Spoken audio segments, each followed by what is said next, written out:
Hello बच्चों, कैसे हैं आप लोग। आशा करता हूँ आप लोग अच्छे होंगे, मस्त होंगे। आज के इस वीडियो में बच्चों कक्षा 12 के विद्यार्थियों के लिए हिंदी, ये साहित्यिक हिंदी का जो है मॉडल पेपर लेकर आए हैं, जो 2025 बोर्ड एग्जाम के लिए मोस्ट इंपॉर्टेंट रहेगा।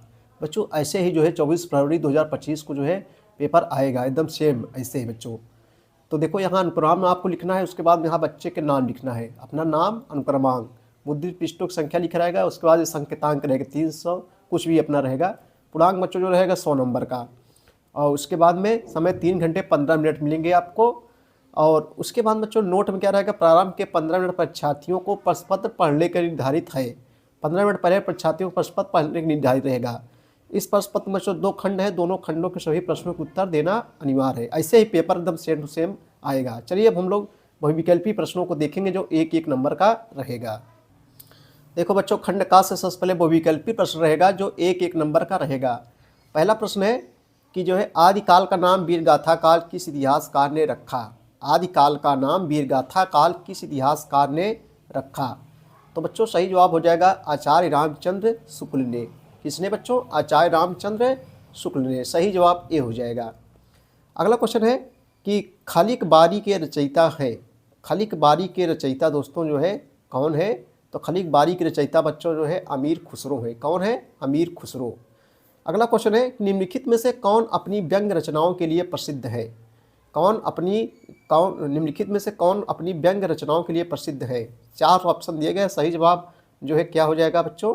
तो सही जवाब सी हो जाएगा, हरिशंकर परसाई जी है। कौन? हरिशंकर परसाई जी है। देखो बच्चों, ये सब क्वेश्चन कम्पिटिटिव एग्जाम के लिए मोस्ट इंपॉर्टेंट रहते हैं, तो आप इस सब क्वेश्चनों को अनदेखा मत कीजिए, क्योंकि नौकरियों में सब क्वेश्चन पूछे जाते हैं। रूपक रहस्य रचना है। चलिए अगला क्वेश्चन की ओर हम लोग चलते हैं भैया। रूपक रहस्य किसकी रचना है? 4 ऑप्शन दिया गया है, आपको सही जवाब देना है। क्या हो जाएगा? तो बच्चों घ का बी हो जाएगा। रूपक रहस्य की रचना है श्याम सुंदर दास की रचना है। किसकी रचना है? श्याम सुंदर दास की जो है रचना है। अगला क्वेश्चन देखेंगे। अगला क्वेश्चन बच्चों, तंत्रलोक से यात्रालोक तक रचना की विधा है। क्या है? तो ये जो है बच्चों डॉक्टर नागेंद्र द्वारा लिखित जो है यात्रा वृत्त है। एक तंत्रलोक से यंत्रलोक की रचना किसने लिखी है? यात्रा वृत्त है। और किसने लिखा है? डॉक्टर नागेंद्र ने 1968 ईस्वी में। 1968 ईस्वी में। ठीक है भैया। तंत्रलोक से यंत्रालोक तक रचना की विधा है, यात्रा वृत्त है। किसने लिखा है? डॉक्टर नागेंद्र। श्रृंगार श्रोमण की रचनाकार है। चलिए अगला क्वेश्चन देखेंगे। 2 का का देखेंगे हम लोग जो है। श्रृंगार श्रोमण की रचना कार है तो जसवंत सिंह द्वितीय। सही जवाब बच्चों यहाँ ए हो जाएगा।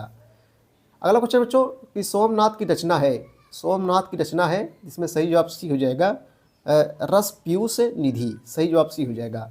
अगला क्वेश्चन है कि हरी घास पर क्षण भर के रचयिता है। हरी घास पर जो क्षण भर के रचयिता जो है कौन है बच्चों? आपको जो है बताना है। सही जवाब हो जाएगा सच्चिदानंद हीरानंद आज्ञे जी। आज्ञे जी। सही जवाब भी हो जाएगा। सही सम्मिलित है, आपको इसे बताना है। क्या होगा? आप बच्चों इसका उत्तर आप कमेंट बॉक्स में बताइए क्या होगा। आइए देखते हैं अगला क्वेश्चन। अगला क्वेश्चन है कि निम्नलिखित में से कौन सी पंत जी की प्रगतवादी रचना मानी जाती है। तो युगवाणी, युगांत युगवाणी, युगवाणी यहाँ होगा। ठीक है बच्चों, यहाँ भी 1 नंबर आपको मिलेगा। अब चलिए हम लोग तीसरा क्वेश्चन देखेंगे। निम्नलिखित गद्यांश को पढ़कर प्रश्नों के जो है उत्तर दीजिए। आपको 5 दूनी 10 नंबर आपको मिलेगा। इसलिए मैं मानता हूँ कि दुख भगवान का वरदान है, अहम और किसी अवसर से गलत नहीं है। दुख ही भगवान का अमृत है।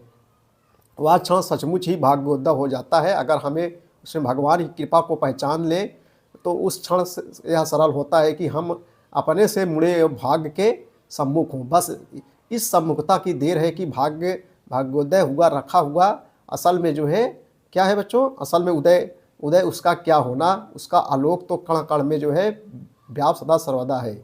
उस आलोक के प्रति खुलना हमारी आँखों का हो जाए। इसमें बच्चों देखो, इसको पढ़ना है आपको। देखो गद्यांश को पढ़कर प्रश्नों को उत्तर दीजिए। प्रस्तुत गद्यांश का संदर्भ लिखिए। प्रस्तुत गद्यांश का जो है संदर्भ लिखिए। आइए देखते हैं इसका उत्तर हम लोग। प्रस्तुत गद्यांश का संदर्भ लिखिए। आइए तो बच्चों कैसे संदर्भ लिखना पड़ेगा इस गद्यांश का। आइए देखो 3 का पहला प्रस्तुत गद्यांश का संदर्भ। देखो संदर्भ कैसे? प्रस्तुत गद्यांश हमारी पाठ्य पुस्तक गद्य गरिमा में संकलित। किससे बच्चों? गद्य गरिमा से लिया गया है। प्रस्तुत गद्यांश हमारी पाठ्य पुस्तक गद्य गरिमा में संकलित जैनेन्द्र कुमार द्वारा लिखित। किसने लिखा है बच्चों? जैनेन्द्र कुमार द्वारा लिखित भाग्य और पुरुषार्थ। शीर्षक से उद्घृत है, यानी शीर्षक से लिया गया है। किससे बच्चों? भाग्य और पुरुषार्थ शीर्षक से उद्घृत है। अगला देखो क्वेश्चन है, दूसरा क्वेश्चन, रेखांकित अंश की जो है व्याख्या कीजिए। रेखांकित अंश बोले तो जहाँ से बच्चों रेखा खींची, कुछ बच्चे समझ नहीं पाते हैं। देखो जहाँ से जो है रेखा खींची गई है, रेखांकित अंश की जो है व्याख्या कीजिए। तो इसके रेखांकित अंश की जो है व्याख्या करना है। आइए हम लोग जो है इसका जो है व्याख्या करते हैं।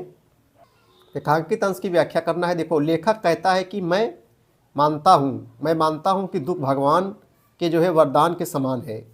सफलता प्राप्त करने के पश्चात मनुष्य के भीतर अहंकार का जो है भाव उत्पन्न हो जाता है, वह घमंड करने लगता है। मनुष्य का जो है घमंड किसी अन्य अवसर से समाप्त नहीं होता। किसी अन्य मनुष्य क्या बच्चों? अहंकार का भाव उत्पन्न हो जाता है, वह घमंड करने लगता है। मनुष्य का घमंड किसी अन्य औषध से समाप्त नहीं होता। इसके लिए जो है दुख ही सबसे बड़ी औषध के दवा से समाप्त नहीं होता। इसके लिए दुख ही सबसे बड़ी औषधि दवा है। वह भगवान के जो है अमृत के समान है। तो रेखांकित अंश की जो है व्याख्या हो गई। तीसरा क्वेश्चन है, लेखक ने दुख को ईश्वर का वरदान क्यों माना है? लेखक ने जो है दुख को ईश्वर का जो है वरदान क्यों माना है? तो आइए बच्चों इसका हम लोग उत्तर देखते हैं। देखो लेखक दुख को ईश्वर को वरदान मानते हैं। लेखक जो है दुख को ईश्वर को वरदान मानते हैं, क्योंकि सफलता प्राप्त करने के पश्चात मनुष्य के भीतर अहंकार का भाव उत्पन्न हो जाता है बच्चों, जो किसी अन्य औषधि से समाप्त नहीं होता। इसके लिए दुख ही सबसे बड़ी औषधि है, दुख जो ईश्वर के अमृत के समान होती है, जो बच्चों ईश्वर के अमृत के समान जो है होती है। ठीक है, अगला क्वेश्चन देखें हम लोग। चौथा क्वेश्चन है, लेखक के अनुसार व्यक्ति के भाग्योदय का क्षण कौन सा होता है? लेखक के अनुसार जो है व्यक्ति के भाग्योदय का क्षण कौन सा होता है? प्रश्न नंबर 3 के 4 देखेंगे। जब किसी व्यक्ति के जीवन में दुख आता है तो वह अहंकार के भाव से मुक्त होकर स्वार्थ भावों से ऊपर उठकर निरंतर कर्म करते हुए ईश्वर के समीप आता है। लेखक के अनुसार यही जो है व्यक्ति भाग्योदय का क्षण होता है। सीधी सी बात है, भाग्योदय का क्षण होता है। पांचवा है, असल में उदय उसका क्या होना है? उसका आलोक तो कण कण से व्याप्त सदा सर्वदा ही है का आशय स्पष्ट कीजिए। आइए इसका उत्तर देखेंगे हम लोग। प्रस्तुत उत्तर नंबर 5 है, 3 का 5। देखो प्रस्तुत पद्य का आशय है कि जो है भाग्य सदैव उदित रहता है, अर्थात भाग्य का प्रकाश सदैव विद्यमान रहता है। इसलिए भाग्य उदय होने का समय आएगा, ऐसा कहना अनुचित है, क्योंकि वह सदैव विद्यमान रहता है। भाग्य के उदय का प्रकाश कण कण में व्याप्त है। देखो बच्चों उसके बाद में ये सब हो गया पांचों क्वेश्चन। अथवा रहेगा, 2 में से एक आपको जो है करना है। ठीक है, 2 में से एक आपको जो है करना है। चौथा नंबर रहेगा, ये भी 10 नंबर का रहेगा। निम्नलिखित काव्यांशों को पढ़कर प्रश्नों को जो है उत्तर जो है दीजिए। ठीक है बच्चों, इसको जो है काव्यों को पढ़ो और उसके बाद में उत्तर आप लोग जो है दीजिए। आगे देखेंगे, अथवा दिया रहेगा, 2 में से आप एक आपको जो है करना पड़ेगा बच्चों। देखो प्रस्तुत पद्यांश शीर्षक था, कवि का नाम उल्लेख कीजिए, रेखांकन इसकी व्याख्या कीजिए, वही पाते हैं। और उसके बाद 5 नंबर है, निम्नलिखित में किसी एक लेखक का जीवन परिचय देते हुए उनकी कृतियों का प्रकाश डालिए, अधिकतम 80 शब्दों में लिखना है। ये 5 नंबर मिलेगा बस। और देवशरण अग्रवाल, ये वेरी इंपॉर्टेंस है बच्चों, हर वर्ष पूछा जाता है। पंडित दीनदयाल उपाध्याय। उसके बाद में कवि, यहाँ तो लेखक हो गया, यहाँ कवि जीवन परिचय, किसी कवियों में से एक जीवन का परिचय। महादेव प्रसाद, जयशंकर प्रसाद, मैथिली शरण गुप्त, भरतेंद्र हरिश्चंद्र। ये जयशंकर प्रसाद मोस्ट इंपॉर्टेंट है, ये भी 5 नंबर आपको जो है मिलेगा। दोनों अलग अलग है, एक नहीं बच्चों, इसमें से एक करना है, इसमें से जो है एक करना है। उसके बाद में 6 का देखें क्या है, खून का रिश्ता अथवा पंचलाइट कहानी के नायक का चरित्र चित्रण कीजिए, अधिकतम 80 शब्दों में। अथवा कर्मनाशा की हार अथवा बहादुर कहानी का कथानक संक्षेप में लिखिए, यहाँ भी आपको 5 नंबर मिलेगा।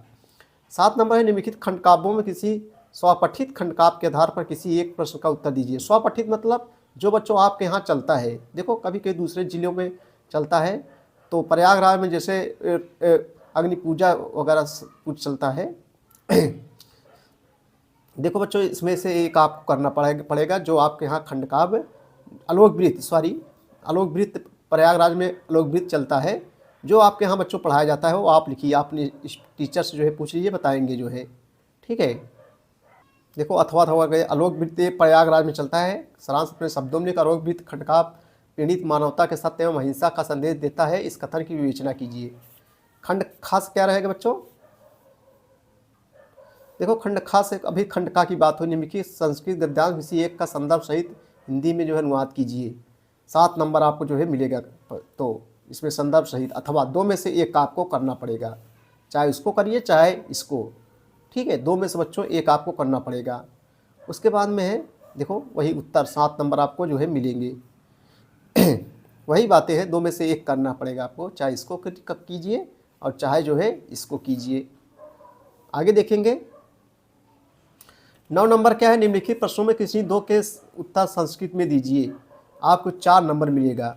तो आइए हम इसका जो है उत्तर देखते हैं, हल करते हैं। देखो निम्नलिखित में से किन्हीं 2 के संस्कृत उत्तर दीजिए, 4 अंक मिलेंगे। हमने वो खा देखें घा देंगे। राजहंसा, उसके बाद पश्चिम थे कसमय दुहितरम अददात। इसका उत्तर देखने, खा का उत्तर देखेंगे बच्चों हम लोग। देखो 9 को खा देखेंगे। राजहंसा, उसके बाद में परिस में आत्मना भागनिदाय हंस पोतकाय दुहितरम अददात, ठीक है। इसका उत्तर हो जाएगा। उसके बाद में घा देखेंगे। वासुदेव कस्य दैत्येन कुत्र गतः। आइए इसका उत्तर देखेंगे। वासुदेव युधिष्ठिरस्य दैत्येन, उसके बाद में दुर्योधनस्य समीपे गता। ये हो गया उत्तर, ठीक है। अब हम लोग देखेंगे 10 का बच्चों, 10 नंबर देखेंगे। विभत्स अथवा वियोग श्रृंगार रस की परिभाषा उदाहरण सहित लिखिए। खा है उपमा अथवा यमक अलंकार की परिभाषा उदाहरण सहित जो है लिखिए। 2-2 अंक का रहेगा। उसके बाद में बसंत तिलका अथवा सोठा का लक्षण एवं उदाहरण जो है लिखिए, ठीक है बच्चों। 11 नंबर में क्या पूछेगा? निम्नलिखित किसी एक विषय पर अपनी भाषा सही निबंध लिखिए। वर्तमान शिक्षा प्रणाली युग दोष। ये अपने मस लिखेंगे बच्चों, पूरा अंक आपको जो है मिलेगा। बहुत सरला रहेगा। मेरे जीवन का स्मरणीय दूरदर्शन की उपयोगिता, स्वदेश प्रेम, वर्तमान में शिक्षा प्रणाली, इसको आप लिख सकते हैं अपने मन से। यहाँ से आपको 9 नंबर मिलेगा। उसके बाद में देखो ग्रामर से है। नायक का संधि विच्छेद होगा तो नए धन अका बराबर नायका, सही जवाब ए हो जाएगा। ये गुण संधि है। उल्लासा का संधि विच्छेद क्या होगा? तो उत धन लासा बराबर उल्लासा, सही जवाब जो है यहाँ सी हो जाएगा, ठीक है बच्चों। यहाँ सी हो जाएगा।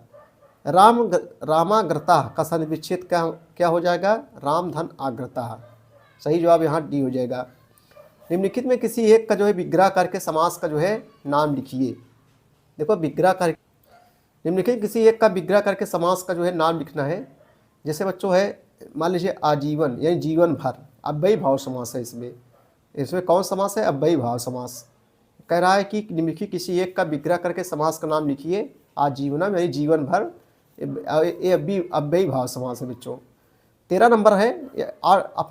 आप बुखार से पीड़ित है, चिकित्सक द्वारा आपको आराम करने का जो है परामर्श देने का हवाला देते हुए प्रधानाचार्य जी को 1 सप्ताह के अवकाश के लिए प्रार्थना पत्र लिखिए। यहाँ से जो है दोस्तों आपको जो है 8 अंक जो है मिलेगा।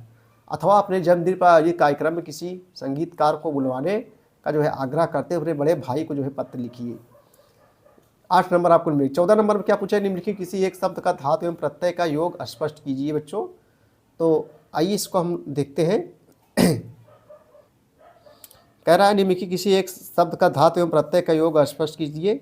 इसमें प्रत्यय बच्चों जो है ती प्रत्यय है। इसमें जो है ती प्रत्यय है। अगर धातु पूछा जाए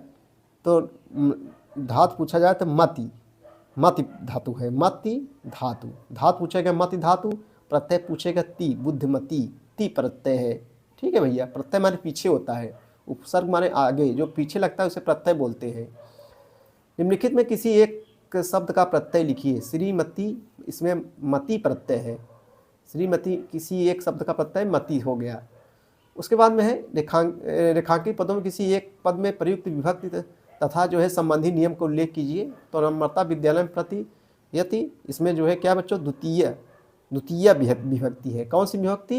द्वितीय विभक्ति है। यहाँ से आपको बच्चों 2 नंबर मिलेंगे, ठीक है। तो ऐसे ही जो है पेपर पूछा जाएगा।